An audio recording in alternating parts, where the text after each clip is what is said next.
Hi guys, Acesup here. Thought I'd bring you some endgame action, and good timing. We've got the Ace King here. This is an afternoon session. It's on Sunday in Japan, which is probably Saturday night for most people around the world. And so I started registering around the time of the PokerStars Big 160, sorry, not the Big 162, the Nightly 162. I think it's a 40k guaranteed tourney, and just selected a few tourneys from Stars and from Triple Eight, and they have just been incredibly soft. Of course, the buy-ins are pretty small, the prize pools are not big, and that's the case here. But I really have been able to just coast my way to the cusp of the final tables here. Actually, 3 of 12 and 6 of 12. And the play, I mean, I've been able to get in some really profitable situations. And I think that's just one of the good things about playing this afternoon session is just the lower variance. You don't have to invest as much. You won't get the big returns, the big paydays, but you'll certainly get a very consistent profit from playing this time. And I think that the table on the right has been the tighter table. The PokerStars table is, it's got some weaker sort of recreational type opponents, but I think in general the players are not doing anything too crazy. But we do have on the left side table a little bit more action, and the players are doing some pretty odd things. So let's just see if we can catch some of that happening. Of course, the 10-jack offsuit on the button, I go ahead and raise. The big blind has been defending pretty tight, and I've just stolen his blind a couple of times. He hasn't really contested yet, so we're going to go ahead and keep doing it. We have a decent stack, but I mean, in terms of if he defends, we still have a little bit of post-flop playability. But of course, we are in that sort of precarious spot where a 3-bet can get a lot of leverage against us here. And he might just decide now with the big blind sitting out as well that he's kind of had enough. I was hoping he might 3-bet there actually, because to be honest, I would have got it in. We're in the the second pivot with M12, and I think that it's a size where players generally will attack with a reasonable frequency because they know they can get a lot of leverage from this stack with a 3-bet. It's very hard for us to continue, and normally we'll be forced to jam or fold. Pretty close here with the ace-deuce, because these guys are really, really short. And actually, I will open here. They're very tight, well, particularly the button player. And 79. I mean, if he does jam, I probably can't quite fold. But I just think because it's UTG and he's been tight, I normally don't consider folding, obviously, at this stack size. But, I don't want to make that a sure thing. There certainly could be times when you might want to against tight ranges. I'm just actually kind of plugging a range in for him here.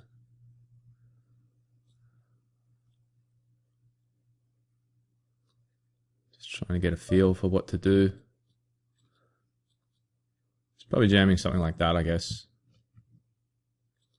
And obviously we only have 30 chips in equity, but the price would have been pretty big. This guy's gone ahead and from small blind and 3-bets, so I think laying it down seems to make the most sense.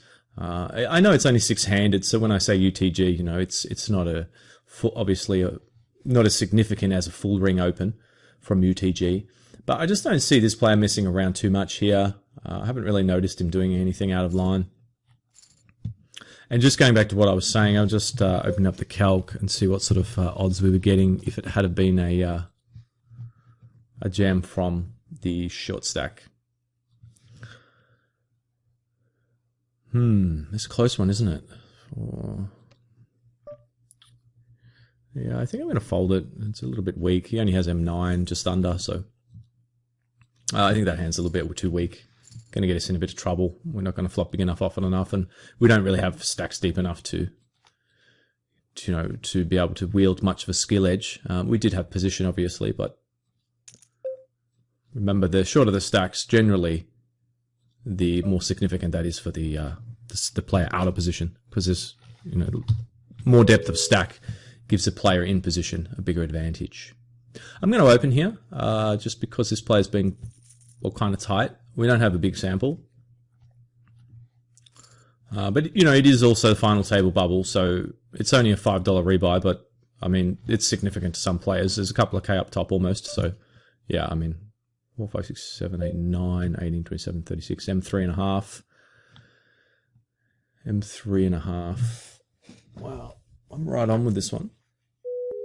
I think M3.5. I just don't... So it just really depends if this player understands jamming ranges, doesn't it? I mean, if he understands jamming ranges, it's an easy isolation. But if he doesn't, he's not jamming, Jack 8 suited, Jack 9, 10 suited and stuff like that, or worse. 7, 8, 9, 18, 27, 36.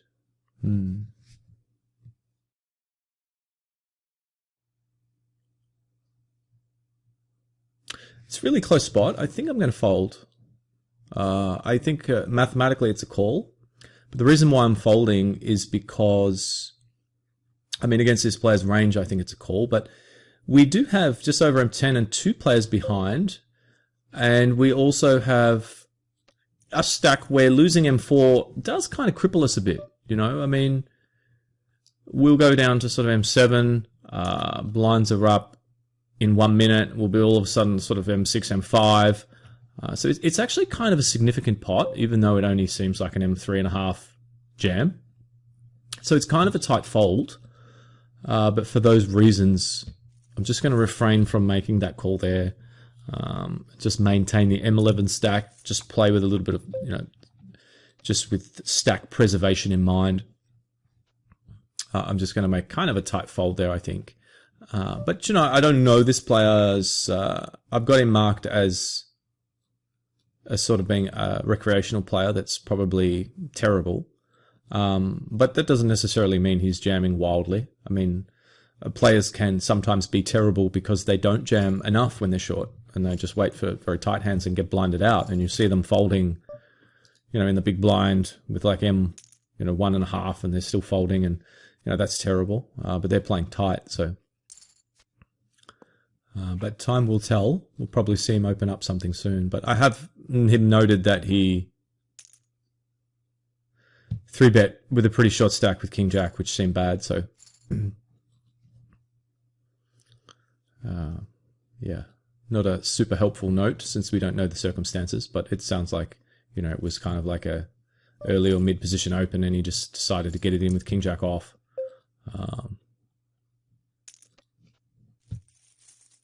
Kind of a close one here, and that makes it a bit easier for us. He's jamming a lot now, isn't he? So I'm actually wishing we took the Ace-4 now. Could have had, King 8s and stuff, 7, 9 suiteds. It's looking more like he's, I wouldn't say understands jam ranges necessarily, but is certainly willing to get his stack in, as he should be with this stack size. The other thing is too, is that it's a final table bubble again, so, I don't know if he's going to go crazy, but it certainly looks like he might be. So just going back to what we were saying before about that Ace-2 open, it was kind of a borderline one. We had the blocker, of course. Let's just go back and have a look at that. And so once we raise to 8, if the player on the button jams for 27, let's say, it's going to be 19 to call. And so it'll be 19 divided by the total pot, which will be...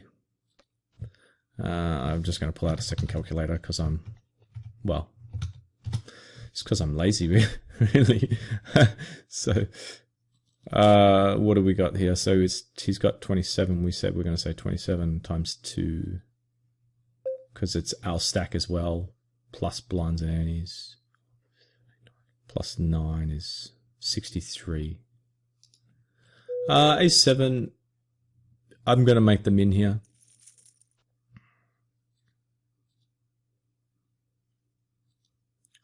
Yeah, so we would have needed 30% equity, and we had 32.7, so it would have been a call, which is, normally the case, obviously.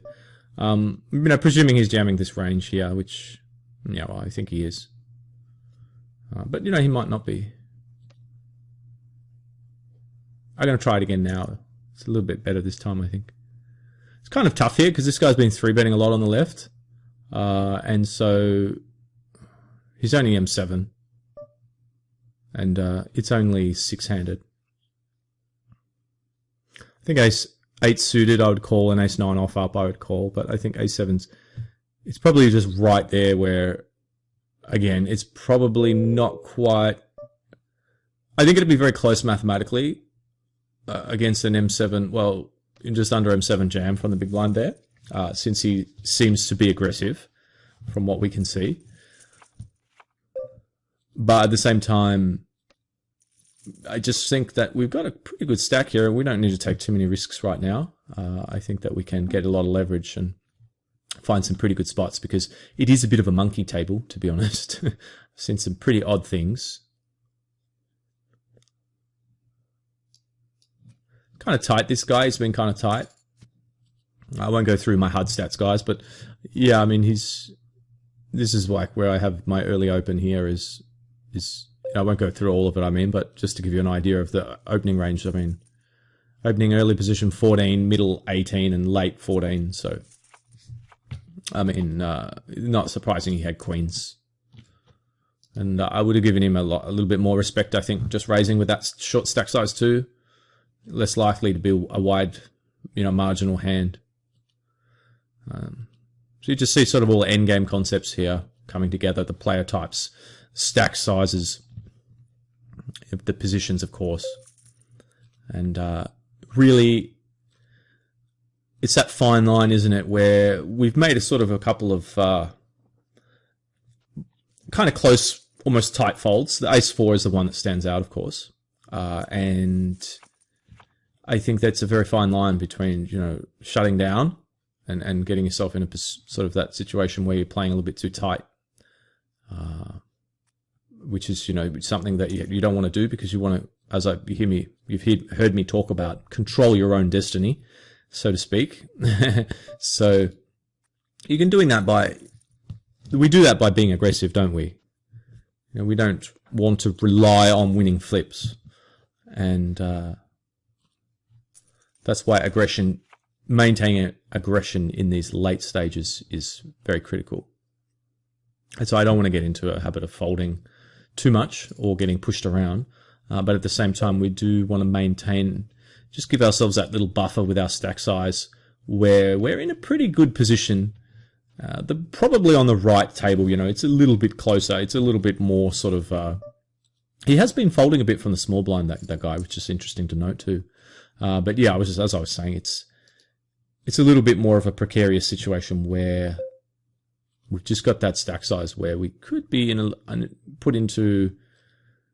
we could be short soon and have to take some sort of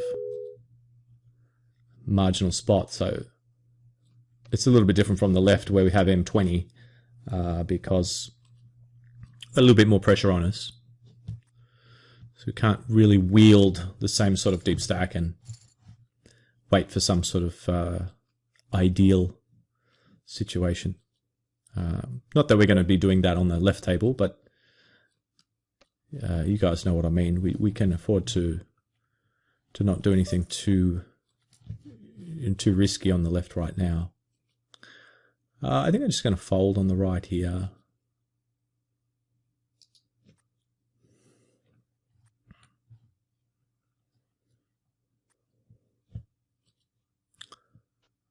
If you got the big stack, as this guy got skills 08 has got on the right, I mean, he can really he can get pretty abusive at this sort of stage where there's a lot of stacks, here, where he can really put pressure on. Obviously, this player here is so short that he can't really put pressure on in the sense that they're just going to commit with anything. And they had jacks, so obviously that was That was pretty standard, but it was interesting to see that the player got in the king 2. Not necessarily a bad thing, I don't think. I think I'm going to just take the aggressive route here and raise this up, just because this player has been, just snuck that one, and this player has been pretty active in their cutoff. Just snuck that raise in, didn't I? It's last second, popped out. You kind of get a little bit of hang time in on 888. You don't get that on stars. When it says, when it gets to 0, it's 0. But sort of the referee on 888 poker, like it's a basketball game or something, just, you know, he gives you, doesn't call the clock straight away, he just gives you that extra couple of seconds to release a jump shot, which I find very handy. And it was handy then. And Pocket Jacks is pretty handy now. I guess I would just min. You know, I think we want to try and give this guy the impression that he might have fold equity. If we raise too large, it's going to cut that down. Obviously a good spot. And, you know, this is just kind of what I'm talking about. You know, we get a pretty good 3-bet with against a player we know is opening wide with pocket 5s. We pick up, you know, that dead money. And then we get jacks. And, you know, we're obviously lucky the big blind had ace jack. But even if we lost, you know, it wasn't a huge sort of, it wouldn't cripple us. And we're just really kind of bobbing and weaving and just leveraging, putting pressure on and just getting involved when we can. I think because we saw the player on the right open king 2 off, I think I am just going to shove here. It's a little bit risky, but we can see he's been very loose. And we don't really want to be the next to bust, that's for sure. But I just think if we're calling here, you know, this is kind of what I was just talking about with the saying that we might have to, I mean, not take a risk. I mean, it is a small risk, but this is what I was just talking about, how we might have to expose ourselves to a more marginal situation. Because, you know, we're kind of deep there. Not deep, but, you know, for a 3-bet jam against a somewhat early position opener, you know, pocket 8s is never a fist pump. But you know, we're just trying to get that timing, and it just seemed against a player who's looks like he's, you know, doing what he should be doing and opening quite a bit and trying to abuse the table. It just seemed, you know, we saw him open king 2, and it says here he's opening 28% from early, 40 from mid, 71% as a steal. Only 165 hands of history, but you know, we just get the feeling he's quite loose. Which made the pocket 8s an easier jam. And we just have to hope that we're not wrong, because we don't really want to bust in 9th, that's for sure. Not when we're in 4th position. And his calling range is going to be pretty tight because of that. I think he's going to give us more credit, well, a lot of credit, given the final table dynamic.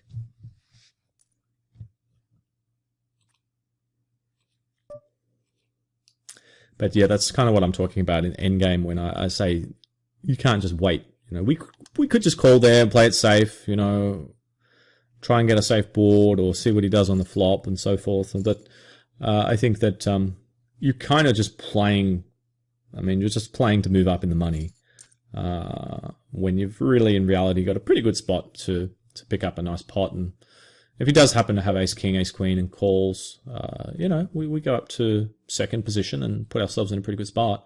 Well, actually, I guess we would have been in 1st position because we would have been against the chip leader, so he would have gone down and we would have gone up. And so just trying to find that sort of balance.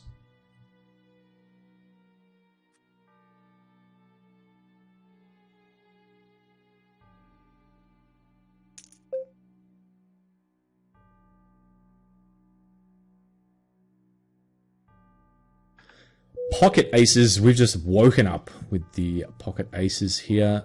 Yeah, go ahead and min, I guess. No point in getting a little whack here and trying anything too funky. And not surprisingly, everyone just folds pretty quickly. Final table, UTG open, pretty good, you know, stack sizes to be opening on. Lots of sort of 7, 5, 7, 11, 11, 6, 15. So, I mean, just unfortunate that no one woke up with anything big. But, you know, we're in a pretty good spot there. Would have been good, obviously, to get a bigger pot there, but we're in third. Just a matter of caressing the situation here. We're going to fold here. It's kind of close. This guy's stealing a lot. I think that he'd be opening there a ton of hands. Just trying to use his stack on the final table. But, you know, I think that we're not... I probably would be more inclined to open if we had closer to M sort of 12, where we get a little bit more leverage, where we kind of look like we're more willing to play for stacks, rather than having a stack depth where he might call in position, or you know, he might 4-bet us. It's kind of an interesting, if we get jammed on the right there, what we would do. I probably would have folded, to be honest, and hated it. But I just don't think they're jamming much wider. You know, ace 10. When it's final table with 9 left against an early position open, I just don't really see that happening. So we'd be hoping for like a flip against ace 8 and so forth. Unless, you know, obviously if it's some sort of loose opponent, you know, that we've noticed is a bit of a monkey, then it's different, but not really the case. I am going to call here, actually. I think it's been limped early, and you know, the 2 big stacks are in, and we've got a connector that can, you know, potentially give us a chance to win a huge pot if we happen to flop big. Do it! One time! Yeah, pity the queen is not an 8 or a 4, but maybe a chance to get a free card here and get the 4 of clubs on the turn. I'm not going to bet here, obviously, with 5 players in behind. If it checked to me, that'd be a bit suicidal, especially against these guys. Although, you know, it should look very strong. It should look like we have a queen, or, you know, at least like a jack-queen type hand, I guess. Queen 10. High pressure, so going to fold the jack 5. Deep stacks, mid-stage, I would call. Well, not deep stacks, but, you know, some depth. You know, there's a lot of the times when you say deep stacks, you know, I mean, like, you know, on the left, we're like third in chips, over 500,000. But, you know, we've only got M18, so it can all potentially be over pretty quick. Touch wood, that doesn't happen. You know, it's a good stack for the table. The Q, well, the average stack, is 482,000. So, you know, we've got a little bit above average, but I think I will raise here. This guy will get good leverage against. These guys could 3-bet us. This guy's been kind of tight in the very small sample we have, and he did just limp UTG, so, I mean, he could be, I guess that doesn't say too much, maybe he's loose, but a bit of it could just be a mixed bag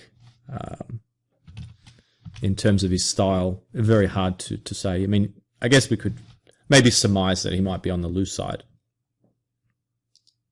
Obviously, it's a really bad flop, so I'm just going to make the very small, well, fairly small c-bet, just because it doesn't have to work very often. And I think that just because he did limp before, and we only min-raised, I think that he's got a lot of hands that,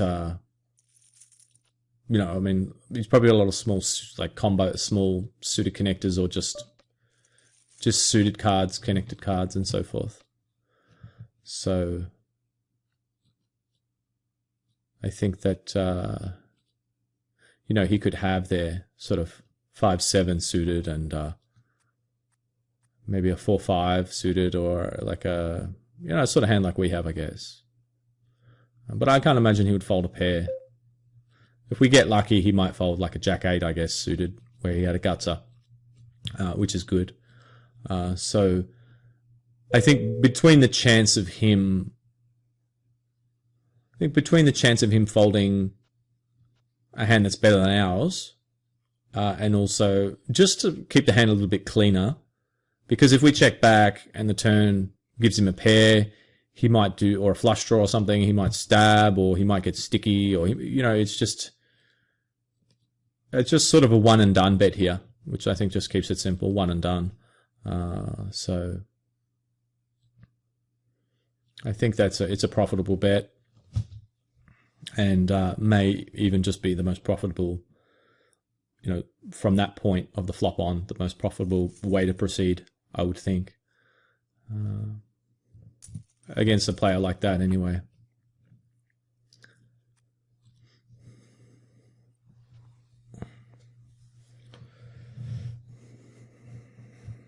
It's actually good, quite a good return on investment here on the left if we can finish up the top. Had, I think, just the one rebuy and add-on, did I? May have had an extra rebuy. May have had one or two extra rebuys. But yeah, probably only in for $20 or so. 1,822 up top. And table seems to have everyone just seems to be perhaps being a little bit careful now. Haven't seen any of the madness that I mentioned there could be. It's pretty normal, I guess, when a final table starts out, though, isn't it? Other than the odd big stack here, like we see. We did see this player to our left before. I didn't mention it, actually, when I saw it. You guys probably noticed. GDMP. He just opened before some sort of massive raise size. 55,000, I think it was. So that's always a good sign when you see a guy opening for, you know, what's that, like four times. Four times the big blind. And the limping, of course. I mean, that's that's good to see. We got Noah, the big stack. Although, you know, I probably prefer he was raising. You know, I prefer he was putting pressure on, I think. I'd rather he was collecting, you know, all the chips himself and busting players, sort of thing. Or at least crippling them, just sort of chipping away at them, so to speak. Because I just think for us, in terms of tournament EV, it's better. And obviously pocket aces on the right here is pretty good for tournament EV. And it's a nice little pot. It's kind of like what I was saying before, isn't it? Where players are not going to get too out of line against an early position open. I just don't know. You know, I should. It's weird to say it. You know, I don't know why. I mean, I've seen it happen before, but I just love the way we get to miss the big blind here. I mean, we go from UTG to small blind. And, of course, get the ace-king to boot. But yeah, we're UTG, and then we just get to jump across to the small blind because the player next on the button's going to bust. So, I mean, they don't do dead buttons on stars, but I mean... Yeah, I mean, I don't know why it's freaking me out, but... yeah, it must be because my roots are playing live poker, so... I used to always see the dead buttons from time to time anyway. And Bino gives us a bit of an advantage, doesn't it? Just getting to bail out on the big blind.